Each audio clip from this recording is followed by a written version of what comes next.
Welcome into Radio Row. Sterling Holmes with Fan-Sided. My guy Malcom here with unified coverage of the Super Bowl. Malcom, how are you?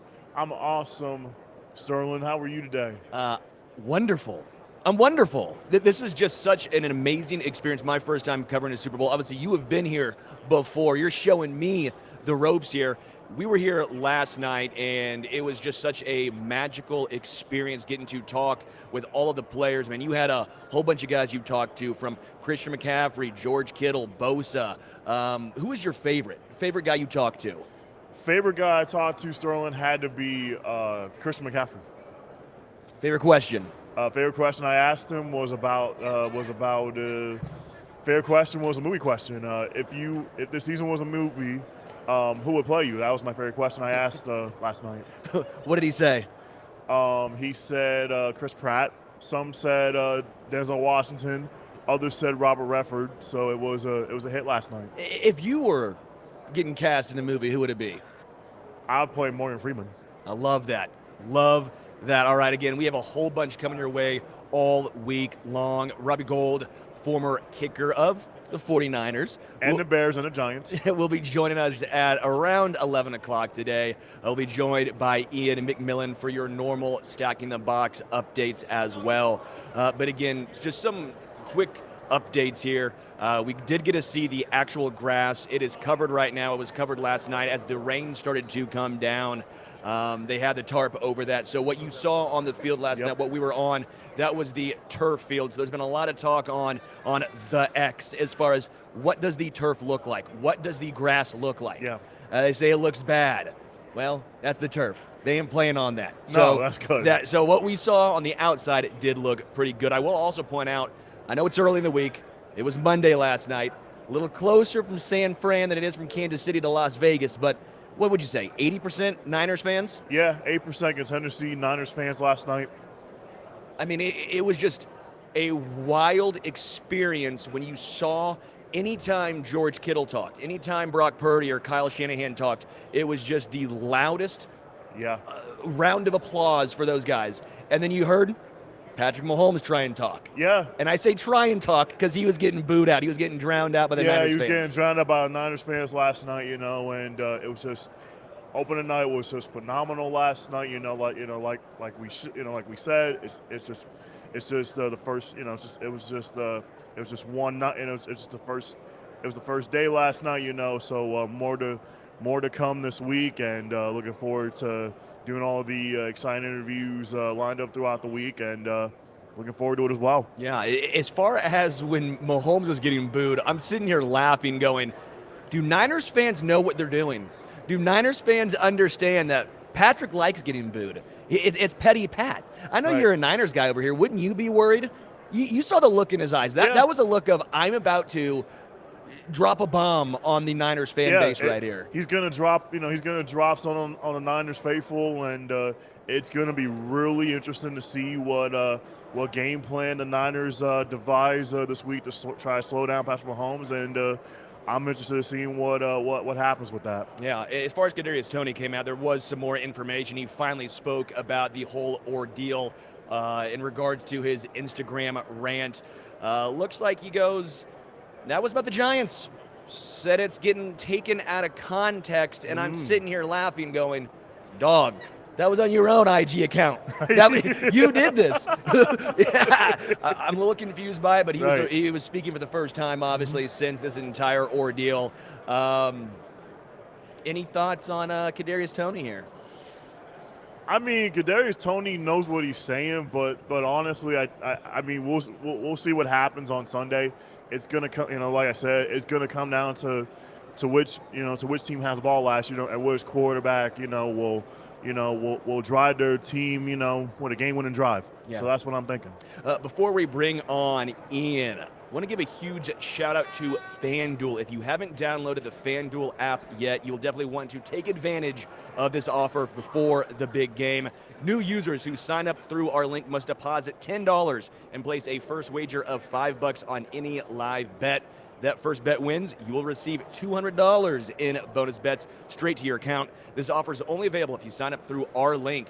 bit.ly/arrow200. You can find that link in the description below our stream, as well as scan the QR code on screen to start signing up. Again, the link is bit.ly/arrow200. The offer will end shortly after the game, so make sure you don't miss out. Offers only available to new customers who are 21 plus and physically present in legal gambling states. Please remember to always gamble responsibly. Check the episode description for the full link and the terms of the offer. All right, we're gonna get our headsets on here now. You ready now? Yeah. Get the headset on. All right. All right. Iain MacBetts. Iain, how you doing? I'm doing fantastic, my friends. How are you two doing on this fine Tuesday of Super Bowl week? Wonderful. Wonderful, Ian. I will say it's a little weird. I can't see your lovely mug anymore. I can't see that smirk or the Falcons helmet behind your dome. I'm a little upset by this. Yeah, that's a shame. The viewers, at least, are able to see my wonderful face and my wonderful background with the Falcons helmet. But I guess you can't, Sterling. But that's okay. You know what I look like by this point. Yeah, I will say, Ian, last night it was really interesting.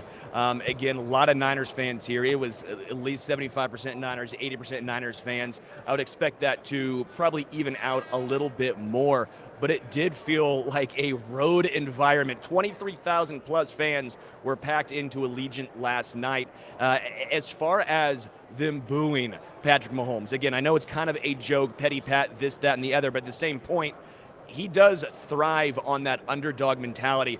Do you think that was maybe a little bit of a bad look from the Niners fans? No, bad look. No, come on, they're playing against them in the Super Bowl. Hey, not only are they playing against them in the Super Bowl. A bad decision, Ian.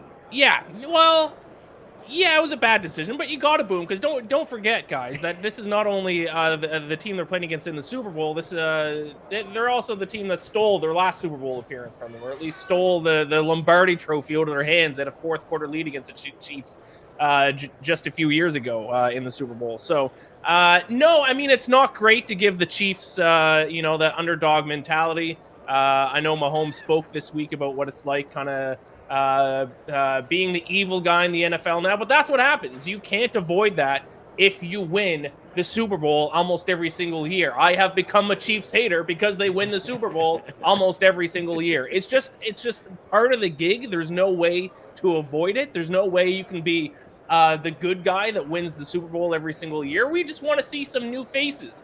It's a little selfish to win the Super Bowl every single year. So yeah, I mean, was it the best thing for the 49ers to do? Probably not, but I support it. I applaud their booing. I had a chance to talk to Nick Bosa yesterday, and last time around, obviously the Chiefs were trying to scheme him out of the game. And when I was talking to him last night, I go, you probably understand the same thing's going to happen again. What do you think the 49ers will try to do to counteract the Chiefs' game plan here? Again, they will either run at him, they will run away from him. They'll do a lot of jet sweeps, which is a little interesting. They've not done that a lot this season, a lot of end-arounds. That was a big part of what the Chiefs did before with McCole Hardman. They've not really used him in that role since he's come back to Kansas City. I would kind of expect that to be an uptick of a role there. But who do you think on the 49ers really needs to step up on the defensive line for them to have a good chance in this one? Yeah, I mean, obviously, I think Nick Bosa, but one player on the 49ers defense that I think needs to step up and will step up is Fred Warner. I think we could see him flying all around the field, both stopping the pass and the run a little bit. But that kind of brings up my point about this Chiefs offense. I actually wouldn't be surprised if we see the Chiefs run the ball more than what some people might expect. Pacheco, 24 carries in 2 of their 3 playoff games. And I know kind of the narrative around the Chiefs defense is that the way to beat them is to run the football, but I actually think the weakness of the 49ers defense is their run defense as well. So I wouldn't be surprised if the Chiefs run the ball more than people expect. And that means that not only necessarily the pass rushers for the 49ers defense has to step up, specifically Nick Bosa, who Nick Bosa's had a relatively down year compared to previous years. 18 sacks last season, only 10.5 sacks this season. So yes, pass rushers are going to play a big role, but I also think linebackers, and I'm looking at Fred Warner specifically, needs to have a big game to not only stop this seemingly unstoppable Chiefs passing offense, but to help slow down the run too. If they can do that, they're going to be in this game in the second half. So, Ian, would you say there's any other would you say, is there any other Niner defender would you say that would need to step up besides Fred Warner in your mind? Yeah, Dre Greenlaw is another one that I think needs to step up. He needs to have a big game. Really, everyone, you have to play perfect to beat this Chiefs offense. We have seen teams not play perfect games, and when you don't play a perfect game and you give the Chiefs a chance to win the game, they will do that more often than not. We saw it the Ravens last week. They are 2 weeks ago now. They certainly did not play a perfect game, and the Chiefs were able to get the win. The Bills certainly didn't play a perfect game. They are able to get the win. So we can't have anyone on the 49ers defense play poorly. But in terms of the players specifically on their defense that I'm looking to step up, Fred Warner's one, and Dre Greenlaw is the other. This linebacking core, I actually think, is going to play even a bigger role than their pass rushers necessarily will. And then on the Chiefs side of things, I think the Chiefs linebackers, in my mind, this is going to be a big matchup. Obviously, not just George Kittle, but how will they use Kyle Juszczyk? Yep. You're going to have to be very aggressive getting downhill. Obviously, Nick Bolton, I think what he does best is his IQ. Very intelligent, right? But obviously, you have the addition of Drew Tranquill, very, very versatile.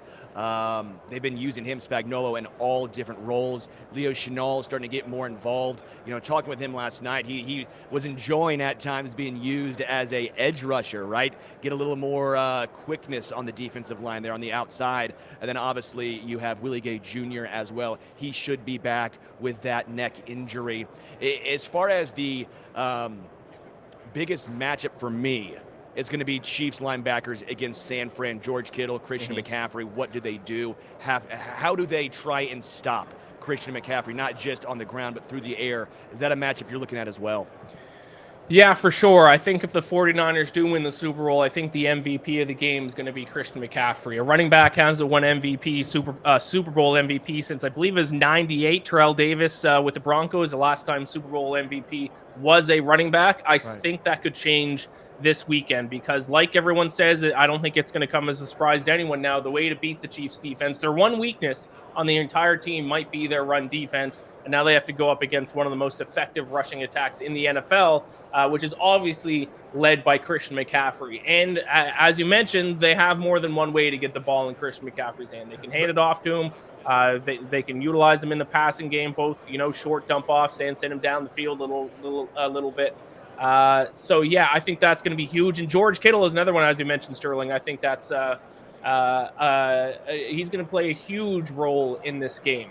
We have seen some games this season that Kittle has been kind of quiet, at least on the stat sheet. But don't underestimate his ability to block as well. So he's going to play a big role, not only in catching the football, but blocking for Christian McCaffrey in this 49ers run game as well. So, yeah, I think you nailed it. Even more so than Brock Purdy, I think two of the most important players this game for the 49ers offense is McCaffrey and Kittle. Do you see Brandon Ayuk having a big game for the Niners, Ian, and Deebo Samuel as well? Yeah, I think Brandon Ayuk could. I think Brandon Ayuk might be the most underrated receiver in the entire NFL. If you look at like PFF rankings, like he was top 3, top 5 all season. And if there is a way that the 49ers can attack this Chiefs secondary, which is a top 3, top 2 secondary in the NFL, Ayuk could certainly play a role. Now, where I think Deebo is going to play important, not only in the passing game, but I could see them, if they decide to, really pound the rock, they can get the ball in Deebo's hands on jet sweeps and more outside running plays as well. So I wouldn't be surprised to see if Deebo Samuel runs the ball a handful of times in this game as well. And I wouldn't be shocked if Deebo Samuel throws a pass in this game. We've seen Super Bowls in the past. The offensive playbook, they leave nothing behind. We see trick plays called at a higher rate in the Super Bowl than any other game in the NFL season. Deebo already has a pass attempt once this season. I think he had 3 pass attempts either last year or the year before. So I'm calling my shot with that a little bit as well. If Deebo Samuel throws a pass in this game, you heard it here first. It's gonna happen. Hey, I'll tell you what. I'll see if I can, since we're in Vegas, I'll try and find if I can place a bet on that, okay? Yeah. I don't know what the odds would be, but I'll see what I can do. One thing I will point out, the Chiefs have done a great job. While you did mention, if they do have a weakness defensively, it is, again, stopping strong rushing attacks. But what have they done in the playoffs? They stopped the Dolphins completely. The Dolphins were this electric, high-flying run team, which, again, Shanahan tree, very Shanahan running style. Again, McCaffrey's obviously better than Devon Achane, not disagreeing with you there, but my point remains, similar styles. They completely locked him up. The Ravens, while yes, they only ran with the running backs 6 times, they were bottled on the ground. I think the Chiefs are a little bit of a team where they can take away your strength, right? They can take away what you do best. Now, a lot of times they might say, hey, we will be content with you running the ball on the ground, but we're going to stop big plays through the air. But I do think there might be something to the fact that I think if they want to take away, not again completely take away McCaffrey, but if they can slow him down, I think the Chiefs are a team capable of doing this. Yeah, and I would think that would be their game plan defensively as well. Take away McCaffrey and make the 49ers try to win on the arm of Mr. Irrelevant, only his second year in the NFL, Brock Purdy. That would be smart for the Chiefs to do defensively, and they are a very smart, well-coached team, so I expect them to do exactly that. And to your point, Sterling, as much as I point out the run defense has been weak at times this season, we did see against the Bills in the second round of the playoffs, the Bills actually had a lot of success in the first half running the football, but the Chiefs made some adjustments, and in the second half, they could not get much going on the ground game. I know James Cook had like -6 yards of rushing in the fourth quarter specifically. Hey, why do you know that one? Yeah, I might know that one because I might have lost a bet because he lost 6 yards in the fourth quarter. So, that one sticks out in my mind. So, yes, as much as I am harping over and over that the weakness of the Chiefs is the run defense, that's not to say that it's going to be done easily for them. They're obviously going to make some adjustments. They know the 49ers are going to try to run the football. Their game plan probably is and probably should be to stop McCaffrey and make them throw the ball. So, probably the 49ers' path to victory is running the football, but I wouldn't be shocked if the Chiefs come out, completely load the box, stacking the box, if they will, and shut down McCaffrey in this 49ers running game. They certainly have the ability to do it as long as their game plan is right. Question right here on the chat says, is Joe Thuney playing? From the sources I have, no, he will not be. Again, barring some miracle. Again, if anyone could do it, Joe Thuney could. That dude is a beast. Was playing through a broken hand at one point last year. That guy is a robot. But from what I have heard, Joe Thuney will not be playing, which means it will be Nick Allegretti yet again. Now, let's talk about the Chiefs' offensive line, Ian. Obviously, they've been heavily penalized. Nick Bosa was pretty quick to bring that up early on in his pressers last week. How do you think the Chiefs' offensive line will handle what is a very deep 49ers defensive line? Obviously, Chase Young, the addition there. I do think you can run against him. I think Chase Young, he's trying to get those sack numbers. Sometimes he can be a little bit light in regards to stopping the run, gets a little aggressive there. What do you think the Chiefs' game plan will be on the offensive line here? Yeah, I think they can run the football early and often in this game. I think the 49ers defense, as much as it pains me to say this because I'm on the 49ers and I'll be rooting for the 49ers, but I don't think the 49ers defense, especially their pass rush, is as good as kind of the public opinion is of them. They've had great defenses and great pass rushes. Actually, the last time they played the Chiefs in the Super Bowl a few years ago, I actually thought their defense was a lot better that year than it is this year. You look at their sack percentage, getting a sack in only 6.7% of their opponent quarterback dropbacks. That's 20th in the NFL this season. This pass rush isn't exactly what it used to be. So the Chiefs' offensive line, I think, in my opinion, even with Joe Thuney out, is still one of the best offensive lines in the NFL. I don't know if the 49ers will try to draw up some blitzes from their linebackers as well, or if they're just going to, deal with the fact that they're not going to be able to get a ton of pressure on Patrick Mahomes and just try to drop guys back and hope they can force some incompletion. So, I think the Chiefs' offensive line might be one of the most important units in this entire game because I think they're going to have a lot of success no matter what they do, if they decide to throw the ball or run the ball. All right, Ian, this is my first time in Vegas. What do I need to do? I asked Jacoby Myers and Aiden O'Connell this yesterday, and they both said I need to go to the Sphere. And I'm sitting here going, I don't have as much money. Like, what am I can't afford to go see you two. Like, well, come on, guys, help me out here. So, Ian, what do I need to do here? What should I stay away from? I've not gotten a lot of help on Twitter. People on Twitter are ruthless. I'm not going to be able to help you either, Sterling, because even though I am a sports betting guy, I work in the industry and have for a number of years now. Believe it or not, I've never been to Vegas. I'm shocked by that, honestly. Iain, you strike me as a guy who'll be sitting at the blackjack table until 4 a.m. and someone has to drag you away. Which is why it might be a good thing that I've never been to Vegas. I don't know if I would survive. I don't know if I'd be able to leave Vegas. So, I don't know, Sterling, is there some cheap golf around there? You can use one of those golf balls that I bought you. I don't know, did you bring your clubs to Vegas? Didn't bring the clubs. I thought about it, and then I saw the schedule. Strong schedule, so we will not be hitting the sticks out here. I also looked up, Hunter decided to send me the pricing of one of the local golf courses here, and no, Iain, unless you're trying to fund this, no. But I will take you up on your steak dinner here in Vegas. I think that's probably a smart move for me. Yeah, there you go. Yeah, I still owe you the steak dinner. Maybe you can find a little mini putt. Go play around a putt-putt. Might be a little bit cheaper and a little bit quicker as well. A round of golf's not exactly a quick outing. So with you being that busy, maybe you just go play some putt-putt. A couple of comments right here on the chat says, go card collecting. Is that still a thing there? I know exactly what you're talking about. I will not be going card collecting. As a man with a fiance, I will not be collecting those cards. If you've been to Vegas and on the Strip, you know. Trevor says, we need a live feed of Sterling playing Texas Hold'em. I would love that. The only issue is you cannot have your phone out, and I learned that the hard way. I wasn't trying to take video or anything. I'm not like a card counter. Iain, you know me. I'm horrible at math. But I'm sitting here like, let me text the guys, see where they're at, and they're like, what are you doing? You can't have your phone out. And I'm like, I'm sorry. I'm so dumb. I promise you, I'm not trying to take advantage of you. Yeah, that happens. Yeah. Malcom, what's your game? My game is Russian roulette. What? wait, what? Russian roulette. I think just roulette. Just roulette. I think just roulette. That was a shock. That was Malcom. I would have learned something very interesting about you. Yeah. I would say I'm not going to go play games with you, Malcom. If not roulette, I would play blackjack. Okay, blackjack. There we go. Malcom, when you play roulette, do you bet red or black? Which color do you go with? Black. Nice. It's bold. I did last night. Lost. Didn't work for me. I like to bet on green 0, and I very rarely win. Looks like I need to look for some penny slots. Yeah, okay. I'm a frugal man. I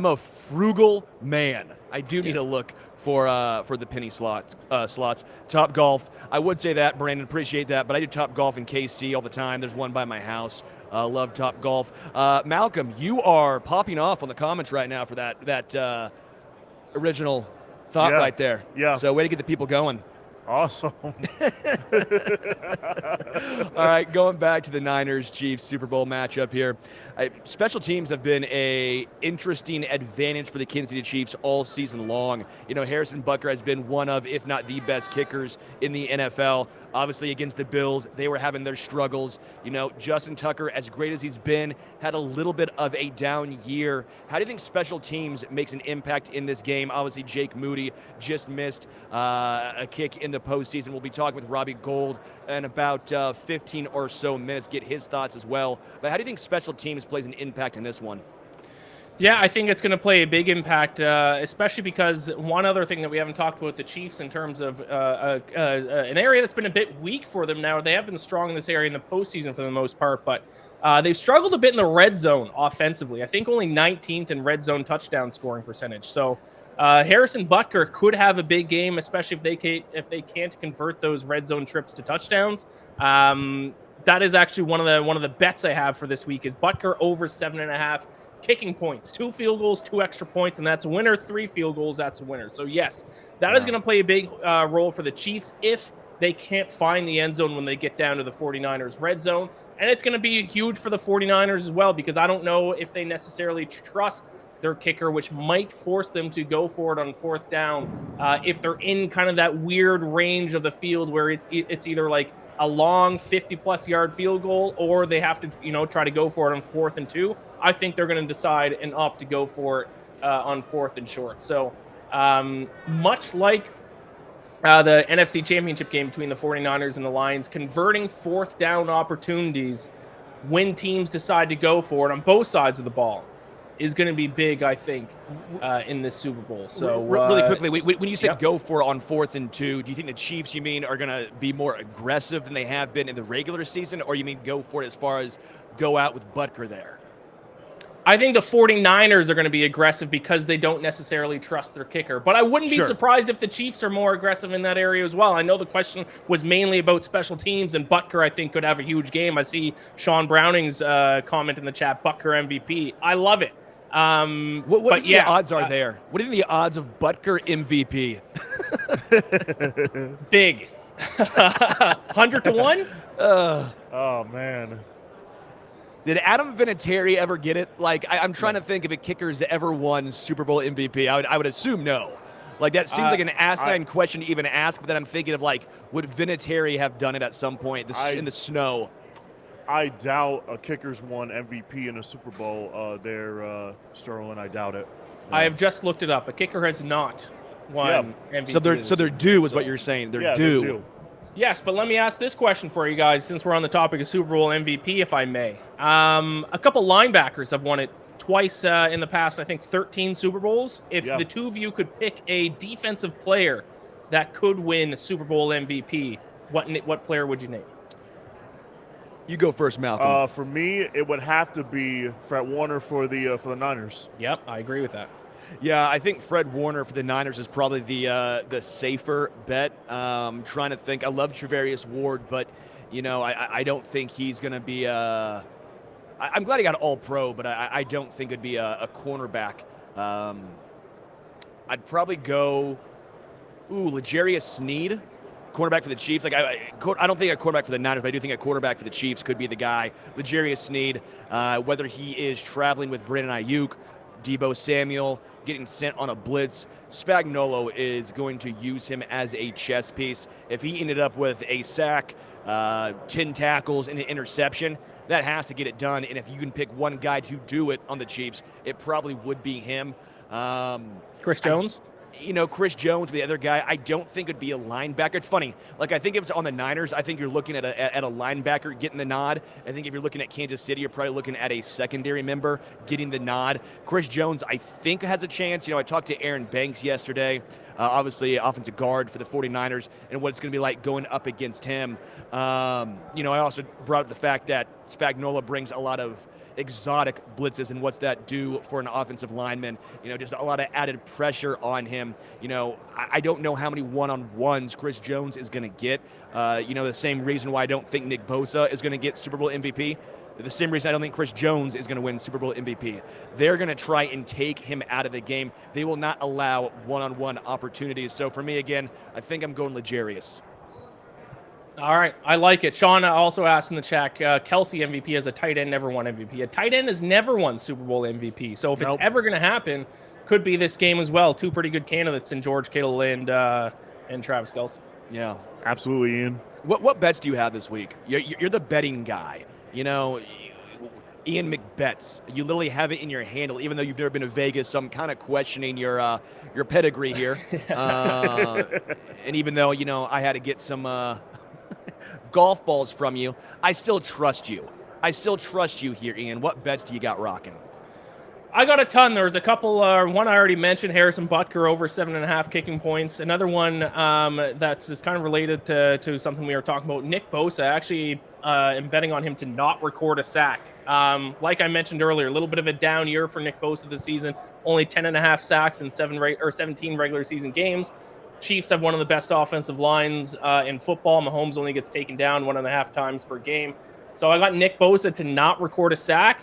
And also I got Brock Purdy over his rushing yards. Set at 12.5. I think we could see Brock Purdy take off with his legs a little bit. He did it against the Lions, 48 rushing yards against them, 14 rushing yards against the Packers in the divisional round. And with how good the Chiefs secondary is, I wouldn't be surprised if Brock Purdy has a few times where he drops back to throw and sees not a single person open and is forced to take off with his legs. So I'm surprised that it's set at such a low number, especially with how often he ran against the Lions. So 12.5 for Brock Purdy rushing yards. I like the over on that one as well. I don't know what you guys rip think that about one, dude. Ian, I am a huge fan of that one. Actually, as a Chiefs guy here, obviously, I'm a little bit nervous in regards to Brock Purdy and his legs. I think he's a little bit more athletic than people give him credit for, a little bit more mobile. Yeah. I think that might be one of the X factors in this game. Obviously, I think the Chiefs can do a good job, but they're not going to put a spy on him. You know, I've seen a couple of people say, well, do you put a spy on Brock Purdy? No, you're not, man. He's not Lamar or Josh Allen. He's not going to take off that often. But I do think when a play breaks down, he is more capable than a lot of people are giving credit to. As far as his ability to make big plays here, Ian, I want to ask you this one because Lamar Jackson made a couple of big plays in that game, and it still wasn't enough. The only way the Bills really scored in that game was Josh Allen at times making only plays that him, Mahomes and the elite quarterbacks in the NFL can make. If Brock Purdy can't make 2 or 3 elite quarterback plays, I don't see them having a chance. Do you think Brock Purdy has that in him to make consistently big elite plays like these top echelon guys? I think he has a couple in him. If he needs to do it all throughout the game, then the 49ers are going to be in a lot of trouble. But we saw, even though he got off to bad first halves in both the game against the Packers and against the Lions, he came alive in the second half in those games and did make some key big throws when he had to. Now, yeah, I mean, that helmet was only Brock Purdy could use that helmet. Yeah.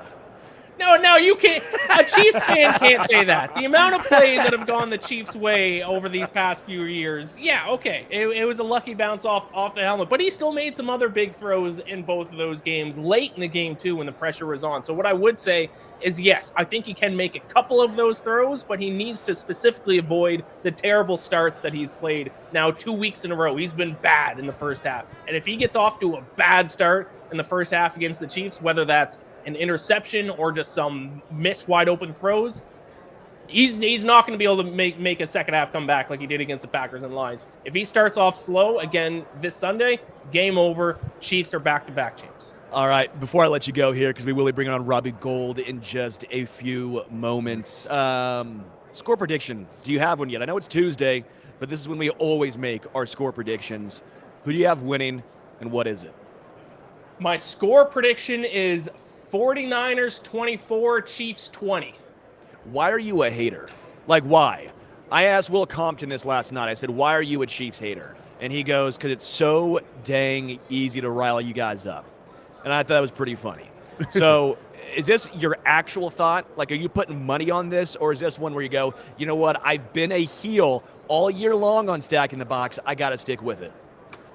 There is a little bit of that, but no, I honestly do think the 49ers are the better team. The Chiefs are the hotter team. They play better football heading into the Super Bowl in the playoffs. But if we look at a full season of sample size, the 49ers were the best team in the NFL. And if they weren't the best team in the NFL in the regular season, they were number 2 to the Ravens. I don't think many people, yourself included, Sterling, would have said in week 14 that the Chiefs were the better team than the 49ers. So I'm doing my very best to not have a short memory, to think about the bigger sample size of an entire season of football. And I think when you do that, I think the 49ers have been the better team. Now there's the immeasurables like, Patrick Mahomes and the pressure of the situation, the experience the Chiefs have. But overall, the 49ers were the better team from start to finish this season, and that's what I'm betting on in this week. Ian, appreciate the time, man. Good stuff as always. A little abbreviated for you today. I'll give you your time back, okay? Thank you so much. Yeah.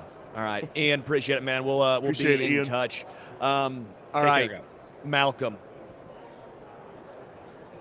What do you think an X factor is in this game? Who do you think an X factor is? Obviously, Fred Warner defensively, but not just these guys, not just the big names. Right. Maybe a name that's not being talked about enough. Who's going to be an X factor here? Key factor for me, Sterling, would be is going to be Dom and Smith, the offensive lineman for Kansas City, because he's the most penalized. What was that one more time? I apologize. Donovan Smith for the Chiefs, yeah. Now, obviously, Nick Bosa brought that up a little bit earlier on in the week, the penalties that he brings. But he's been good in the playoffs, man. Yeah. Like, the Chiefs have this ability. I don't know what it is. I don't know if it's because the refs let you play more in the playoffs, which, again, I think it's a real thing. Yeah. Like, I know some fans, 31 other fan bases outside of Kansas City are sitting here going refs, refs, refs, but it's both sides. I think if you've done some studies, it seemingly seems like penalties go down in the playoffs. They want the players to decide the game. Yeah. So then what typically happens? Those holds that were called in the regular season are not being called as much in the postseason. Correct. And so I'm sitting here going, well, yeah, Donovan Smith might be a very heavily penalized player. He hasn't been in the playoffs. Right. So will he be in the Super Bowl? And I don't think so. Am I nervous at least a little bit? You bet your ass I am. Yeah. But part of me sitting here going, all right, if they're not going to call it in the first few, divisional round, the wild card round, the AFC Championship game, why would they all of a sudden call it in the Super Bowl? I don't see it happening. The same thing happened last year. Orlando Brown Jr., Andrew Wiley, they struggled during the regular season. What happened come postseason time? They didn't call it. They were studs. Right. Now, I think a lot of that's a shout-out to Andy Heck and what he brings, right? Andy Heck, the offensive line coach for Kansas City, is perpetually underrated, right? I mean, he gets the best out of his guys. Nick Allegretti, obviously, all of a sudden what happened when Joe Tuna goes down, he gets thrust into the starting role. Right. He does a very solid job. Right. Trey Smith, obviously the health issues. We talked to him yesterday and got a lot of great content from him that'll be coming out throughout this week. But when you talking to him, obviously he was more talented than a sixth rounder, but it wasn't like he was getting a first round draft pick, right? That wasn't going to happen. But what has he become? He's become a really good right guard. I think Andy Heck has done a phenomenal job here, and I think he does a great job in this Super Bowl. Amazing there, Sterling. And I'm going to ask you the same question you asked me. It's that, not the big names. Who is your X factor? Good question. Part of me is thinking a Chiefs linebacker because I think that the Chiefs linebacker core has to be incredible in this game. Like, I think they're going to have their plates full. Right. But I might go a little outside here and go George Karlaftis. Obviously, with no Charles Omenihu, with him being done for the year, which is absolutely horrible for him, man. I mean, that's tough. Going against your former team, the Super Bowl, and then that happens the week before. I mean, that's brutal for him. Brutal loss. He had become one of the second, if not third best pass rushers on Kansas City. So Karlaftis has a bigger, more on his plate, right? So Karlaftis is going to have to play 80% of snaps at least. His snap count is going to go higher, higher, higher. I know he has a great motor. He's been a guy who's played a lot of snaps, but you're going to see that increase even more. And you're going to have the production to back it up. Right. If the Niners try and take Chris Jones away, right, you had two other options, him and Omenihu, Karlaftis and Omenihu. Yep. One of those guys could win. Yep. But now no Omenihu. I like Mike Dana. A lot. He ain't Charles Omenihu. He ain't going to win one-on-one as often. Right. So Karlaftis, to me, is going to be the guy that steps up big in this one. All right, some more comments right here.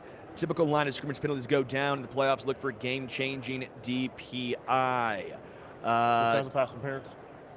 Trevor says Ian's problem with betting during the playoffs is exemplified by this Super Bowl. Ian's really good. I'm not going to lie. I like to give him a hard time. Ian's actually crushed me in all of my actual season-long bets. Like the one me and him did together, I won. Yeah. But if he bet on every single game. Right. He did way better than me. Wow. I'm not a very good bettor. I'm only good when I go up against him. What's the most you bet this whole entire season? Oh, $5. Dude, I'm soft. I'm frugal. I just need a little bit of money for the bumps. Just a little bit of money for the bumps. Right. If you put $50 on a game, I'm sorry. You have you way too much stones for me. I mean, I cannot do that. Couple more comments right here. I don't think they have backed down from calling roughing the passer. Chiefs did get several of those calls in their favor in the AFC Championship game. That's from Tilly. Yeah, man. It's a good call. I will say those were obvious ones. Like, I don't think those were necessarily questionable ones.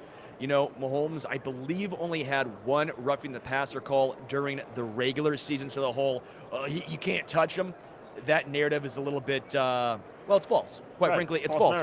But when you, Patrick, I will get to your comment in a second. But I do think what you saw in that game from Jadeveon Clowney. Yeah. Clear helmet to helmet. Like that was not debatable. That was a legitimate it was clear cut penalty. It was clear cut. So Yeah, that's getting called. When you saw Jones, the defensive tackle, go hands to the face, just completely WWE clothesline a guy. Yeah. That's obvious. That's going to get called. Right. The refs are not going to miss that 99.9% of the time. They're gonna call that every single time. So I'm sitting back going, yeah, I get what you're saying, that the Chiefs got a couple of roughing the passer calls, but at the same time, they were legitimate. It'd be ridiculous if they did not call those. Those weren't 50-50. Those were 100-0. Right. You're always going to have those gray hair type of, type of no calls, non-calls, that sort of thing. So if you're going to call it one way, you got to call it both ways as well. I see one here is Rubinson getting punched is not roughing the passer. Okay, but the point remains, it's still a penalty. Right. It's going to get called. Right. Patrick says, I spend all my money on his turtlenecks. A decent amount. Yeah, a decent amount on turtlenecks. I don't know where Patrick's at. He's around here somewhere. I got to find him. I can't believe he called me out like that. Right. I mean, this isn't even a turtleneck, Patrick. This is a straight-up collared shirt. Yeah, it's not a turtleneck. I don't even. That's not a turtleneck. I mean, Patrick, come on. Calling me out. We're getting joined now by Robbie Gould. Robbie, how you doing? Good. How are you guys? How What's are you, happening? Robbie? Everything going all right? Awesome. Awesome. What All are we right. talking about today? Hockey. Oh, nice. Little A hockey. little Blackhawks hockey, Yeah, I a hope. little hockey, college Yeah. basketball maybe. College basketball, Yeah. college hoops, maybe. First and foremost, I know you're here with DiGiorno. That's a great polo you got. You like rocking that? out there. Yeah, it's I love this. Like I love their pizza. Yeah. You know, favorite pizza from DiGiorno. cheese. I'm a plain Jane guy. Plain Jane. Yeah. You're Chicago, obviously. You played there with the Bears. Deep dish. Is Oh. that in your?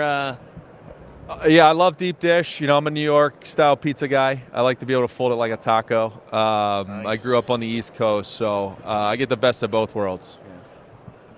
Malcom, you got the next one here. Yeah. I want to ask you, Robbie, do you have a memorable kick in your career? You know, it's funny. That's such a loaded question. I get that a lot, and it's weird because I can't just pick one. If I had to pick, I think one of my favorite kicks is the Green Bay playoff kick from 2 years ago in the divisional round. 0-degree weather, 45 yards. That one was good, significant for me because I know what that meant to Chicago Bear fans, but I also know what it meant to the Bay Area and the San Francisco 49er fans to get to the NFC Championship. What I find interesting is all this talk about the GOAT, right? Tom Brady, Patrick Mahomes, LeBron James, Michael Jordan. Is there a kicker GOAT? Vinatieri's up there. I think Justin Tucker can go in that category too. Vinatieri has some of the most clutch kicks in playoff history that it's hard to replicate. Yeah. Truly. But Justin Tucker is probably the best kicker to ever play the game. Yeah. He's got a lot of intangibles of power and accuracy, which usually you're a kicker. Like, I'm not a power guy; I was more of an accuracy guy. But he's Morton got Anderson style. Yeah, right. Morton Anderson yeah. style. Yeah. But he had both, which is unique to see. Speaking of, you touched on adjustments, in various weather conditions. What kind of adjustments do you make when you're dealing with those kind of weather conditions when it's like snowing, icy cold, wind chills in your face, the wind's going at you? Share a little bit about that. Well, I think playing in Chicago, you get used to it because Lovey always believed that you would practice in the elements that you're going to play in. So if it was 10 degrees outside, we're going outside to practice because that we were going to play in on Sunday. So, the prep for that always started during the week, and then I think as the more you got into kicking in that, it just became like, all right, we got to go do it again. It wasn't like, oh my gosh, it's going to be 0 degrees. So there was a lot to that. Why do teams give up on kickers so quickly? Like, I always find this very interesting because I get it's a results-oriented business. I understand that. But when you see guys like Young Wei Koo, right? He struggled his first stop, then what happened now? Now he's one of the better kickers in the entire NFL. Why do teams rush this process so often? Well, I think a lot of it has to do with they're younger, right? Yeah. A lot of teams want to get young at that position. They don't want to pay the guy an older salary to be able to get maybe 2 players to fill out their roster. So, I think the big part about what you're seeing or what you're going through is they'll pull the plug quicker because one kick that you miss might cost you a playoff opportunity or a playoff game for that matter. Speaking of the Niners, What do the Niners do so well to be near the top every single year, Robbie? Mention that a little bit. Yeah, I think, it's taken them a long time to build that, just like the Kansas City Chiefs, right? I think you find the right guys, you draft the right capital, you get the right guys in free agency, you get the consistency of most of your coaches being there all the time, so you can actually build a program or a franchise, because a lot of your guys will know the offense. It's not changing out every single year. So I think, you're reaping the benefits of having one of the most brilliant minds of Kyle Shanahan in the game. You're having guys come in that know what the defense can do, and filling a guy in there that has the same philosophies. And I think you're seeing them be able to have stability and consistency, and that resonates to the players, which resonates to them being able to be in these positions. I know you said you're a cheese guy, but what all do you have rocking with DiGiorno right now? It's pretty unique. For the second straight year, they're doing the DiGiorno Doinks, which I know is come on. It's a little bit of a Chicago kicker. fans can't. Yeah, they can't enjoy that word. So everyone can go and register at DiGiornoDoinks.com, and if a ball during the big game hits the upright or the crossbar, there will be a chance for people to win free pizza. Which is pretty cool. Oh, although man. Here's the thing, as You a can't kicker, what do you do now? I'm okay with the doink as long as it goes in. That's all. As far as the kicking matchup here, obviously special teams has been an advantage of Kansas City for a long time. Harrison Butker, practice squad of Carolina. Thank you, Carolina. Yeah. Chiefs fans are thrilled right now. But he had a down year last year. Obviously, extra points were a little bit of a struggle for him, but now he seems healthy. He seems right. What do you see from Harrison Butker in his, quite frankly, incredible season? Yeah, well, here's what I tell you. First, he has Dave Tobe, who's one of the best special teams coordinators that the game has ever seen.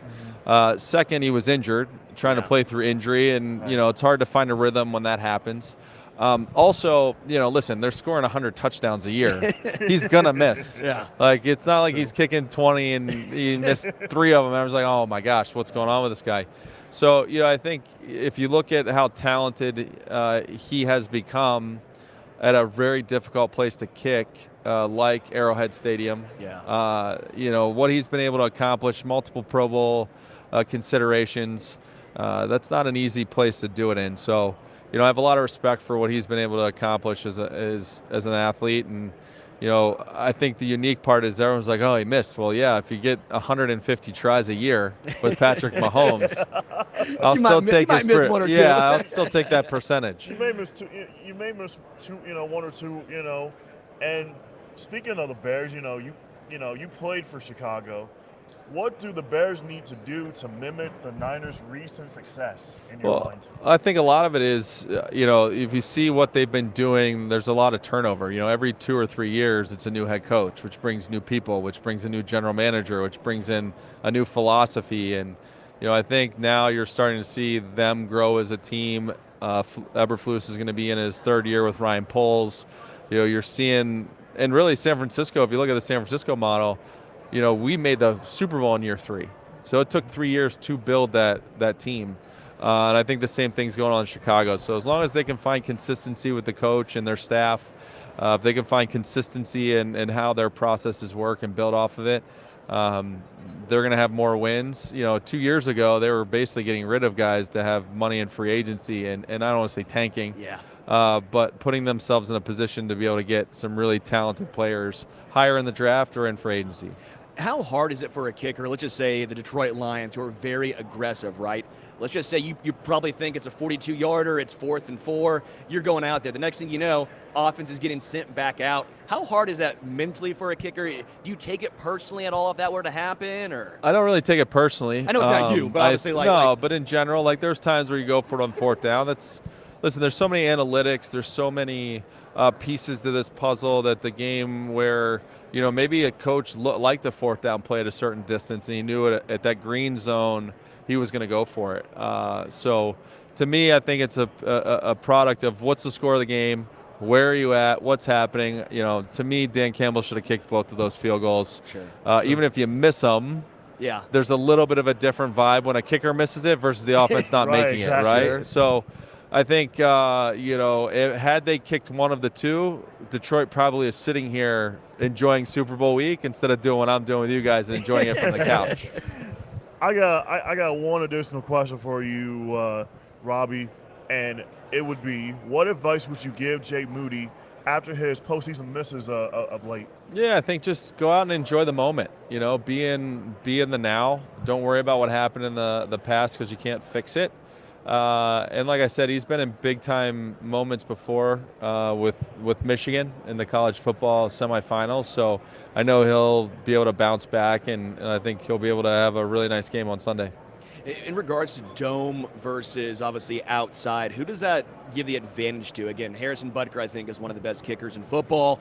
Jake Moody's been a really good kicker, but a couple of obviously hiccups here and there. Well, I think, listen, look at Kansas City plays in the Raiders Stadium every year. Yeah. So there's a familiarity that he'll have and the Chiefs will have going into, and frankly, probably having a lot of success in that stadium, right? So there's a little bit of a confidence you can build from that. If you look at Jake Moody had a really good senior all-star game here. Yeah. I think last probably January. And so I think they played here as well early in the season and had some success. So there's a comfort level for both of those guys. In regards to grass versus turf, obviously a big deal for a lot of football players. You don't hear it as much with kickers, I feel like. Where do you land on the grass versus turf? It doesn't matter to me. I think it just matters where you're at. Like if you are in Chicago, you want turf. It just makes it easier on the elements.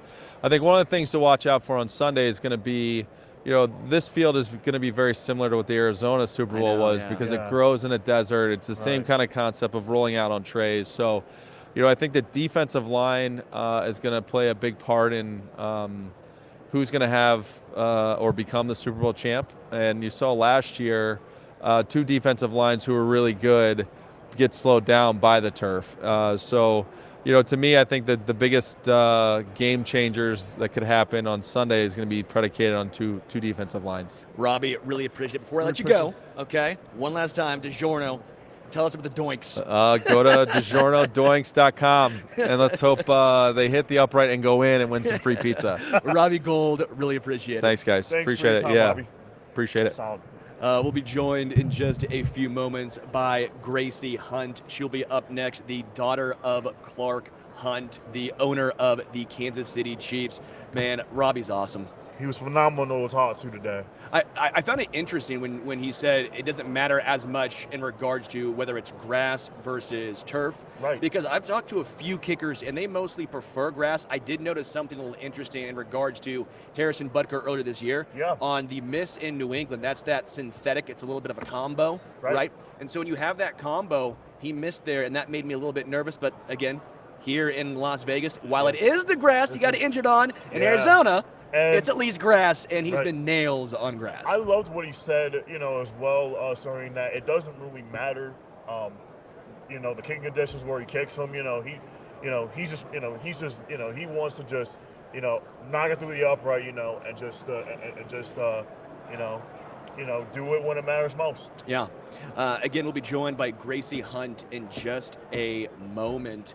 I do find it just interesting as far as the kicking matchup in this game because you have seen Harrison Butker be nails for so long, and Jake Moody, again, as you talked to him about, went through his struggles. Gracie Hunt, daughter of Clark Hunt right now, the owner of the Kansas City Chiefs, joining us now. Gracie, how are you? I'm doing fabulous. It's so good to be here with you guys. It's an exciting time, and the energy here is just incredible. Well, now it's just like you come every single year because the Chiefs are here every single year. Well, we're just so grateful. We know how hard it is to get here, and it's such a special opportunity. And I saw you had some awesome interviews last night at opening night. I was there as well, and sad I didn't get to say hello, but I just saw the clip you posted with Justin Reed, and it was awesome. Awesome, Gracie. Talk about talk about this whole entire week.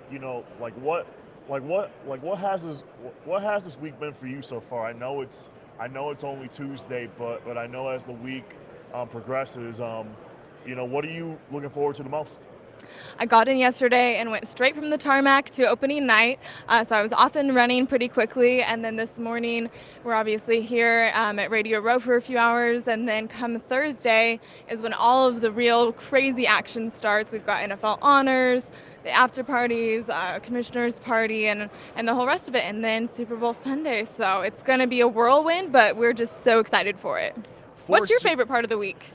Just being part of Media Row and just getting to do all the interviews, and looking forward to to do NFL honors on Thursday night. Get to walk the red carpet, which is good, which is amazing, which I've never done before. I've never been to Vegas, and I'm just taking all the moments in, Gracie, as we speak. Just enjoying every single minute of it. I love that, and I've really enjoyed seeing Vegas and all of its Super Bowl swag decked out with all of the decorations. That's always one of my favorite parts of the Super Bowl.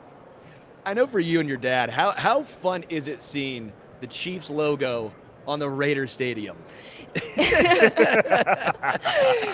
I think that we all really, really love seeing it up there. I got to say hello to Mr. Davis last night, and he was so kind and gracious. He's done an absolutely incredible job hosting, and we're just grateful to use this beautiful stadium for this game coming. Talk about Chiefs Kingdom. What does that mean for you? Being in Kansas City, and talk about the atmosphere at Arrowhead. Share what that atmosphere is like. Chiefs Kingdom is family to me. I was born into Chiefs Kingdom and didn't have a choice, but have always bled red, and am just so grateful for the incredible people that I've been able to meet and who I now consider to be family because of the sports industry.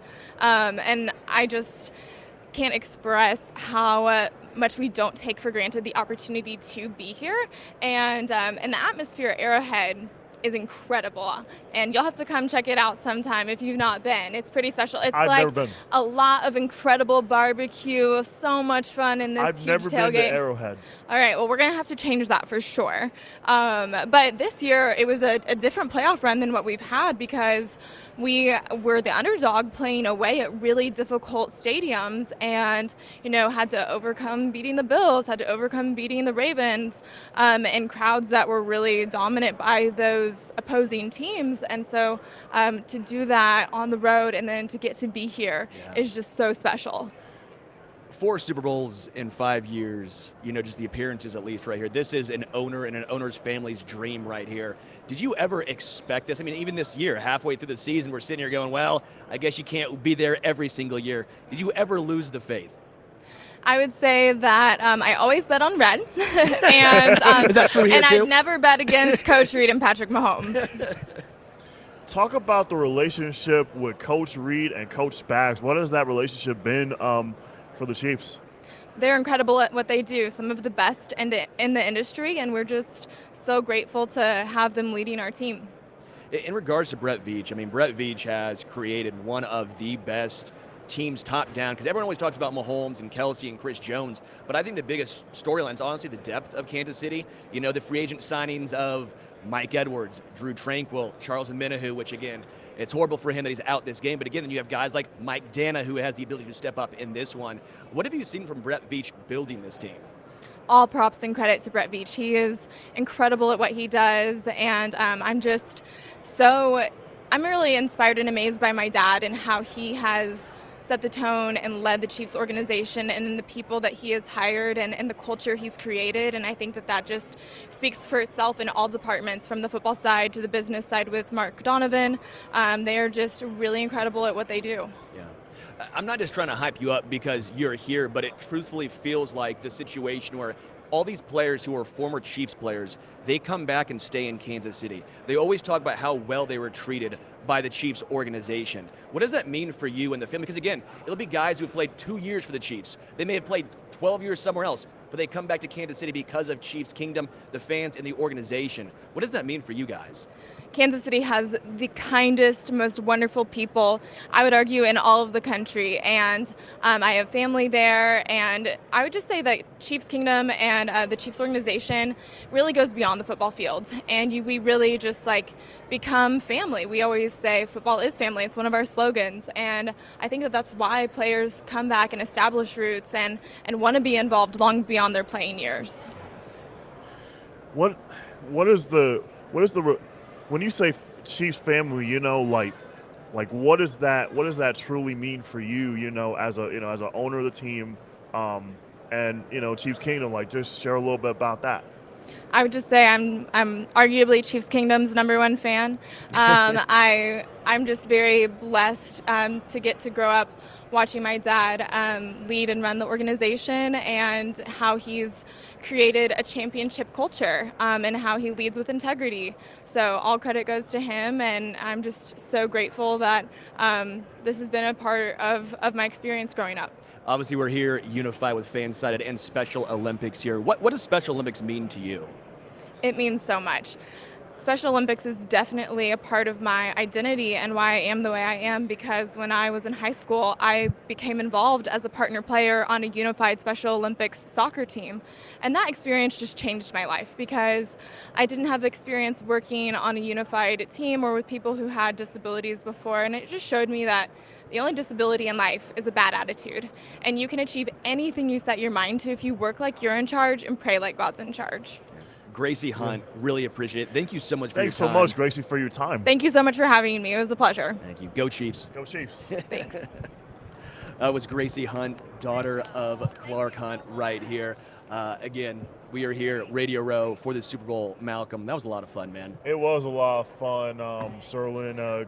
Gracie Hunt was awesome to talk to as always, and she's a joy to have a conversation with. I mean, again, when you see it, what this family has done, and again, I think it's really truthful. I wasn't trying to just because she's here. When you see all of these Chiefs players, former Chiefs players, come back to Kansas City, I've had a chance to talk to a lot of them. They always talk about how well they were treated by the organization. Right. And I talked to a lot of guys who played for, I don't want to throw any other teams under the bus here. Right. Like, they were nice, they were fine, but you felt like it was a business. Right. And again, there is something about Kansas City, not just the fans, where the fans make them feel welcome long after their playing careers are done. But it comes from the top down, from the ownerships, from the Hunts. The fact that they make them feel welcome, and quite frankly, Chiefs Ambassadors is a big deal here in Kansas City. I mean, Chiefs Ambassadors brings back all these former players. They give back to charity. I just have all the respect for a family that makes these players feel welcome. Honestly, Sterling, I have the utmost respect, for the Chiefs organization. I loved how she talked about, how the fact that they're a family, and how they have a great relationship with Special Olympics, which, which is top notch, and things of that nature. So that's what really, that's what really stood out for me. Yeah. Again, Malcom, I'm Sterling. We're here with FanSided and Special Olympics unified coverage of the Super Bowl right here live on Radio Row. We'll be here all week. We're going to take a little bit of a break. Come back at some other point. A lot more interviews coming your way. Yes. So until then, we are out. We are out.